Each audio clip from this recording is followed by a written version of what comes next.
Alors lorsque l'on crée des applications complexes, le système de classe n'est pas suffisant et on a besoin de faire appel à ce que l'on appelle de l'héritage. Imaginons dans votre système actuel d'élèves, vous vous dites à un moment donné, j'ai des élèves spéciaux qui sont des délégués qui ont des actions supplémentaires. Mais ça reste avant tout des élèves, donc sur ces classes-là, je vais avoir besoin d'avoir accès à la moyenne, à la possibilité d'ajouter des notes et à faire tout un tas d'opérations. Le problème, c'est qu'on ne peut pas se dire, je crée une nouvelle classe que je vais appeler délégué, et sur cette classe-là, je redéfinis tout le bordel que j'ai écrit là. Donc, ce que l'on peut faire, c'est utiliser le système d'héritage, c'est-à-dire un délégué hérite de la classe élève. Globalement, c'est un élève particulier. Donc si on veut faire ça, il suffit d'utiliser le symbole inférieur et ensuite de mettre la classe dont on souhaite hériter. Si je fais ça, automatiquement, ça veut dire que maintenant la classe déléguée a hérité de élève. Elle a accès à toutes les méthodes, que ce soit les méthodes d'instance ou les méthodes de classe, à toutes les propriétés et du coup, elle peut interagir dessus. Donc on va faire un exemple concret. Je vais maintenant créer un nouveau délégué que je vais appeler D égale délégué.new. Donc attention, vu que j'ai hérité de la classe élève, j'ai besoin de lui préciser un nom, Jean. Si je veux afficher son nom, je peux faire puts d.nom. Et ça va fonctionner parce que la classe hérite de élève et dans élève, on a l'attribut reader pour le nom. Si je fais un essai, je vois que ça me donne bel et bien Jean. De la même façon, on a accès à toutes les propriétés de l'élément parent. Par exemple, si je fais def démo et que dans démo, je me dis j'aimerais bien afficher la moyenne plutôt. Hop. Donc là, c'est en majuscule vu que c'est la constante. Et je l'affiche ici. Ça va fonctionner. Et ainsi de suite pour tout le reste. L'avantage, c'est que je peux faire des opérations supplémentaires. Par exemple, def participe au conseil de classe. Je peux rajouter des méthodes. Bon, là, je ne sais pas trop ce qu'elle ferait, mais salut, je suis au conseil.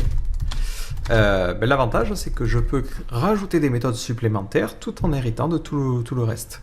On peut s'imaginer, par exemple, que l'utilisateur peut participer au conseil de classe, le délégué ne peut participer que s'il a la moyenne. Donc là, on mettrait if moyenne, point d'interrogation, s'il a la moyenne, il peut participer, sinon il ne peut pas participer. D'ailleurs, notre code se pose un problème, c'est de savoir si l'utilisateur n'a pas de note, est-ce qu'on considère qu'il a la moyenne. Donc là, c'est pas très grave, on va mettre une note à l'élève pour éviter les problèmes. Ajouter note, et on va lui rajouter un 18. Et ensuite, j'appelle la méthode participer au conseil de classe. Donc l'élève a bel et bien la moyenne, donc il peut participer au conseil. Si jamais l'élève a été un mauvais élève et qu'il est en dessous de la moyenne, il ne peut plus participer au conseil de classe. Voilà, donc l'avantage, c'est que vous allez pouvoir créer des méthodes supplémentaires pour pouvoir modifier les choses et rajouter des comportements supplémentaires sans avoir à réécrire votre code. Vous avez aussi la possibilité d'écraser des méthodes qui existent déjà. On imagine par exemple qu'on modifie la méthode moyenne en faisant moyenne et on dit que le délégué est un petit peu pistonné et quoi qu'il arrive, à la moyenne, il aura toujours 18. On retourne systématiquement 18.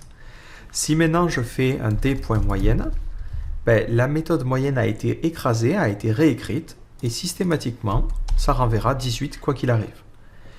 Si je demande est-ce que l'élève a la moyenne, ça utilisera l'ancienne méthode, mais lorsque la méthode appellera moyenne, elle appellera la nouvelle qui a été réécrite. Et du coup, le délégué se retrouve à avoir la moyenne. Mais dans certains cas, ce que l'on va souhaiter faire, c'est faire appel au précédent. On se dit, bon, il est pistonné, mais là, quand même, ça se voit, c'est pas terrible. Donc, il est pistonné dans le sens où on aimerait bien lui rajouter la moyenne et rajouter un point. Donc, quoi qu'il arrive, il aura plus 1. Donc, on pourrait être tenté de faire ça. Si j'essaie d'exécuter le code, je tombe sur une erreur, parce qu'il me dit, ça a essayé de faire le truc en boucle, ça ne fonctionne pas. Donc, si vous voulez appeler la méthode parente, c'est-à-dire que vous ne voulez pas la réécraser complètement, vous pouvez utiliser le mot-clé super. Super appellera la méthode parente et vous retournera le résultat. Donc là, on stockerait le résultat dans une variable que l'on appellerait moyenne. Et ensuite, on ferait moyenne plus 1. Si je sauvegarde et que j'actualise, je vois que ça me donne 6. Alors on peut se demander comment il fait la différence, comment il sait que moyenne ici c'est une variable et que je ne veux pas appeler la méthode. Tout simplement, si jamais il y a une variable locale, dès que je donnerai le nom de la variable locale, il appellera la variable et non pas la méthode. Si je veux explicitement appeler la méthode, il faudra que j'utilise les parenthèses. Si je fais ça, je retomberai dans le cas de tout à l'heure avec l'erreur stack level too deep. À vous de voir comment vous voulez nommer les variables, mais sachez que vous pouvez réécraser le nom de la méthode sans forcément la rendre inaccessible.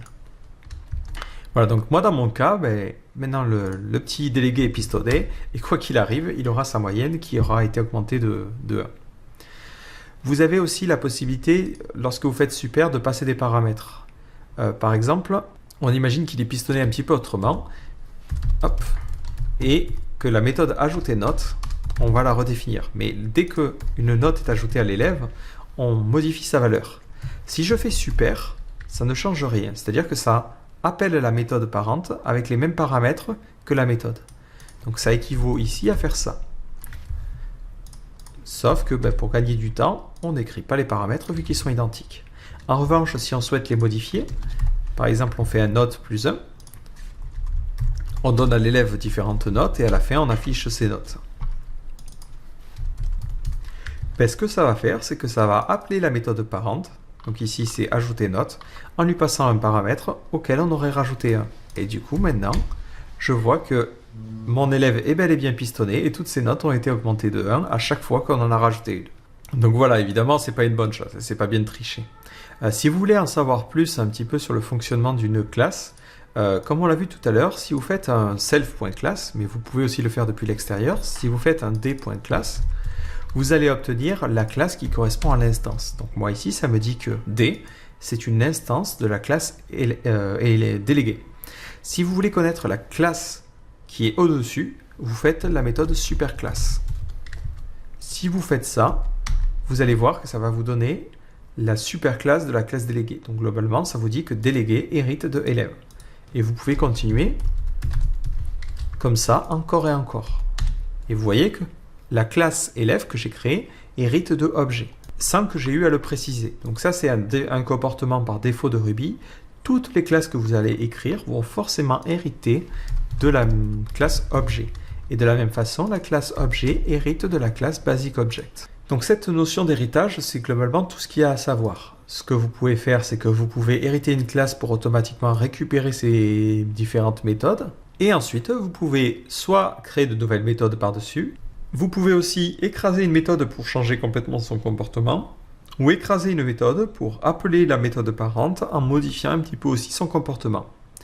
Donc maintenant qu'on a compris ce principe d'héritage, ça va nous permettre de mieux comprendre le corps de Ruby.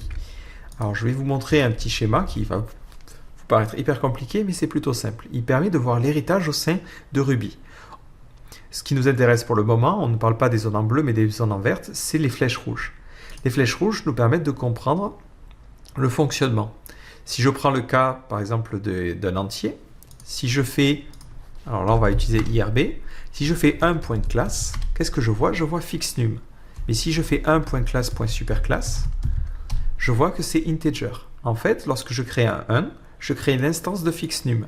FixNum, la classe, hérite de integer. Donc toutes les méthodes qui sont disponibles dans fixNum, ce sont les méthodes de fixNum plus les méthodes integer. Integer hérite aussi de numérique. Et numérique hérite de object qui hérite de basic object. Donc ces deux classes-là, c'est ce qu'on en a vu. Donc lorsque vous cherchez sur la documentation, si vous cherchez toutes les méthodes qui ont attrait aux entiers par exemple, si vous cherchez juste celles qui sont sur fixNum, vous allez en avoir un nombre limité. Mais comme on l'a dit, fixNum hérite de integer. Donc on a accès à toutes les méthodes de integer. Mais on a en plus accès à toutes les méthodes qui sont aussi dans numérique. Et ainsi de suite, ainsi de suite. Donc c'est comme ça qu'est construit les différentes classes qui sont au sein de Ruby. Donc toutes les classes héritent. Donc dans le cas des entiers, c'est intéressant parce qu'on a plusieurs niveaux, mais en général, toutes les autres classes héritent juste de object. Donc on peut se demander qu'est-ce que c'est ce fameux object. Object, vous voyez qu'il a tout un tas de méthodes qui sont des méthodes un petit peu basiques. On retrouve par exemple un opérateur pour les comparaisons, on retrouve la méthode toS qui permet de faire un inspect, on retrouve une méthode clone qui permet de cloner. C'est là qu'on en a la méthode class qui par exemple permet de récupérer une classe. Donc lorsque je fais appel par exemple à d.class, je peux faire appel à ça parce que lorsque je fais appel à ma classe déléguée, elle hérite de élève qui hérite de object qui a cette fameuse méthode class. De la même manière, lorsque vous écrivez un puts ici, si vous écrivez un puts, ce n'est pas une fonction dans le sens où ce n'est pas un truc qui se balade un petit peu partout, que l'on peut appeler depuis n'importe où. On peut appeler un puts Tout simplement parce qu'on hérite de object, et c'est dans object que l'on a accès à la méthode puts. Donc en fait, si vous faites par exemple ici d votre délégué.puts et que vous affichez salut, ben, ça pourrait fonctionner. Dans le sens où d, vu que ça hérite de objet qui a la méthode puts, ça fonctionne. Si j'essaie d'exécuter ce code-là, je vais avoir une erreur, c'est-à-dire qu'il va me dire qu'il ne peut pas accéder à la méthode privée puts parce qu'elle est en privé. C'est justement ce que je vous disais. Certaines méthodes ont été placées en privé pour savoir qu'on ne peut pas les appeler depuis l'extérieur. Imaginez-vous si lorsque vous regardiez dans la documentation, vous aviez accès à toutes les méthodes privées. Vous verriez pour toutes les classes, toutes les méthodes qui sont disponibles. Ça serait un véritable enfer. Donc ces méthodes puts, par exemple, a été mise en privé. Elle n'est accessible qu'à un certain endroit en particulier. Je n'ai pas cette erreur lorsque j'appelle puts depuis une méthode, parce que justement, depuis une méthode, je peux l'appeler, même si elle est en privé. Voilà, donc lorsque vous faites un put, ce n'est pas une méthode qui se balance un petit peu n'importe où.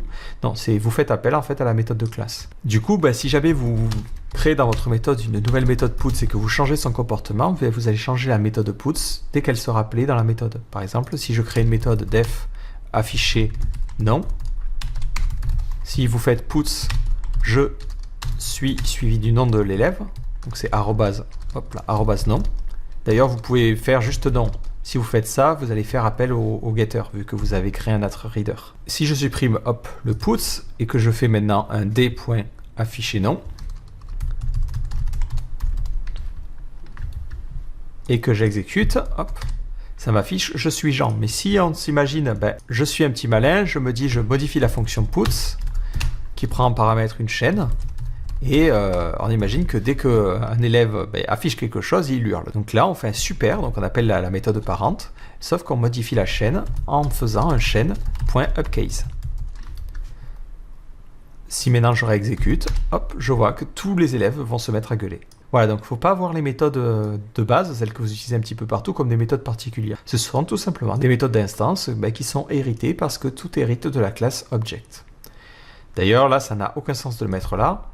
Afficher non aurait plus de sens dans la classe élève, parce que ce n'est pas propre au délégué. Par exemple, tout le monde pourrait afficher son nom. Donc voilà globalement pour ce qui est de l'héritage. Donc si vous êtes un petit peu curieux et que vous cherchez, vous vous dites, mais attends, tu es en train de nous mentir, parce que la méthode puts, tu es en train de nous dire qu'elle est accessible au niveau des objets ou même des basic objects. Et je vois rien. Pourquoi c'est comme ça? Est-ce que tu serais pas en train de nous la faire à l'envers? Alors je vous spoile pas, mais globalement, vous avez remarqué que sur le graphique, on a un petit truc en bleu. Et ce petit truc en bleu, c'est ce que l'on appelle des modules. Donc les modules vont permettre de faire différentes choses. Et je vous raconte pas la fin, je vous donne rendez-vous dans les prochains chapitres où nous allons parler de cette autre notion de programmation orientée objet qui est très utilisée dans Ruby, la notion de module.